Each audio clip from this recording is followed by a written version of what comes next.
tere! Mis on SimpleBIM? See on tarkvara, mida on arendatud alates 2009. aastast ning selle on loonud IFC failiformaadi väljatöötamise töörühmas olnud Soome insenerid Jiri Hietanen ja Sakari Lehtinen. Selle tarkvara fookus on BIM-mudeli andmetel ning kohe näitan, kuidas see eristub teistest.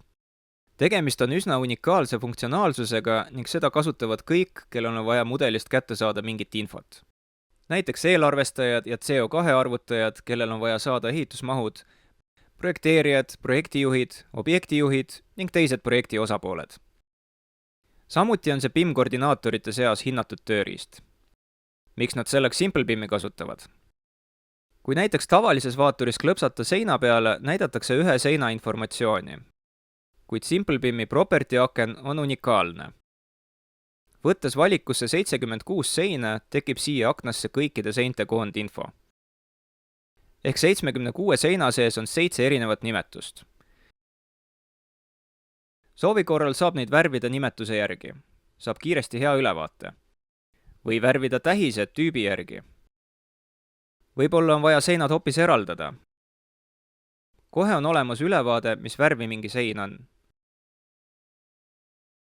Kui tahta hästi kiiret ülevaadet mahtudest, saab valida ka mõne parameetri, mis summeeritakse. Näiteks pindala. Nüüd on näha, et seda tüüpi sein on mahuliselt kõige rohkem. Juhul, kui mahuinformatsiooni mudelis ei ole, siis SimpleBIM tuleb appi. Valides Dataflowst vastava käsu, tekivad mudelise hetkega SimpleBIM-i enda poolt arvutatud mahud, mida on võimalik kasutada või võrrelda projekteerija poolt antud mahtudega. Kas Excelit ka saab? Jah, ikka saab. Sikutades seinad tabelisse on neid võimalik pööritada nimetuse või tähise järgi, samuti summeerida kokku pindalad. Kui aga tahame hoopis korruste kaupa sorteerida, siis saab ka seda teha. Kui tahame, et teatud elemendid oleksid teistmoodi nimetatud, siis saame valitud elementidel need read üle kirjutada property aknas ja muuta endale sobivaks vastavalt vajadusele. Muudatus kajastub kohe tabelis. Vastasel juhul võib tulla ette olukord, kus mudelit ei saagi kasutada. Aastate jooksul mudelitega töötades oleme kokku puutunud olukordadega, kus projekteerijate ja kasutajate visioonid on erinevad. SimpleBIM-i abil saab need vastuolud lahendada vaid mõne minutiga. Loomulikult saab tabelid eksportida ka Excelisse.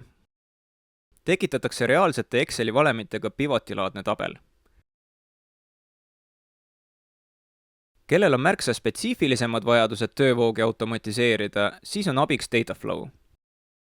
Antud juhul teeme ruumidele viimistluste pinnakatted. Kui selle käivitame, siis süsteem hetke mõtleb ning seejärel pinnakatted tekitatakse eraldi määratud gruppi. Isoleerides elemendid on näha, et viimistluse pinnakatete mahud on arvutatud. Kui on soov näha, kuidas need on jaotatud ruumide kaupa, siis seda saab teha hetkega. SimpleBIM on äärmiselt võimas tööriist, mille kasutusvõimaluste ulatus sõltub suuresti teie eesmärkidest ja loovusest. Kui soovite katsetada SimpleBIM-i võimaluse oma projektis, võtke ühendust Darkoniga. Korraldame teile tasuta demo ja triali ning toetame teid igal sammul koolituse ja kasutuselevõtuga.